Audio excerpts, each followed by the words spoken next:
വായനാ ദിനവുമായി ബന്ധപ്പെട്ട ചോദ്യങ്ങളാണ് നോക്കാൻ പോകുന്നത്. First question. കേരള വാൽമീകി എന്നറിയപ്പെടുന്ന മഹാകവി? വള്ളത്തോൾ. മലയാളത്തിലെ ആദ്യ ആനുകാലിക പത്രം? രാജ്യസമാചാരം. വീണപ്പൂവ് എന്ന കവിത രചിച്ച മഹാകവി? കുമാരനാശാൻ. ആരുടെ ഓർമ്മയ്ക്കായാണ് വായനാ ദിനം ആചരിക്കുന്നത്? PN പണിക്കർ. തുള്ളൽ പ്രസ്ഥാനത്തിൻ്റെ ഉപജ്ഞാതാവ്? കുഞ്ചൻ നമ്പ്യാർ. ഒരു ദേശത്തിൻ്റെ കഥ ആരുടെ കൃതിയാണ്? SK പൊറ്റക്കാട്. എഴുത്തച്ഛൻ്റെ മുഴുവൻ പേര്? തുഞ്ചത്ത് രാമാനുജൻ എഴുത്തച്ഛൻ. എഴുത്തച്ഛൻ്റെ സ്മാരകം തുഞ്ചൻ പറമ്പ് ഏത് ജില്ലയിലാണ്? മലപ്പുറം ജില്ലയിൽ. മാമ്പഴം എന്ന കവിതയുടെ രചയിതാവ്?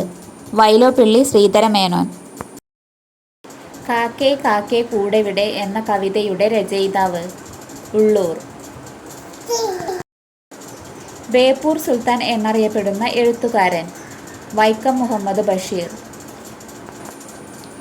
സ്നേഹിക്കയില്ല ഞാൻ നോവും ആത്മാവിനെ ആരുടെ വരികളാണിത്? വയലാർ രാമവർമ്മ. മഹാകാവ്യം എഴുതാതെ മഹാകവിയായതാര്? കുമാരനാശാൻ.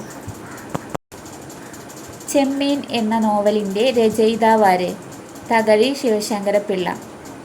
മലയാള ലിപി ആദ്യമായി അച്ചടിച്ച ഗ്രന്ഥം? Hortus Malabaricus.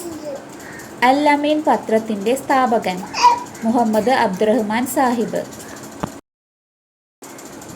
ജ്ഞാനപീഠം അവാർഡ് നേടിയ ആദ്യ സാഹിത്യകാരൻ? G ശങ്കരക്കുറുപ്പ്. മലയാള സിനിമയുടെ പിതാവ്? JC Daniel. വയലാർ എന്ന പേരിൽ അറിയപ്പെടുന്ന മലയാള കവി? വയലാർ രാമവർമ്മ. ഇന്ത്യയിലെ ഏറ്റവും വലിയ സാഹിത്യ അവാർഡ്? ജ്ഞാനപീഠം അവാർഡ്. മലയാളത്തിലെ ആദ്യ നോവൽ? കുന്തലത. കമല സുരയ്യ എന്ന പേരിൽ അറിയപ്പെട്ട മലയാള കവയത്രി? മാധവിക്കുട്ടി.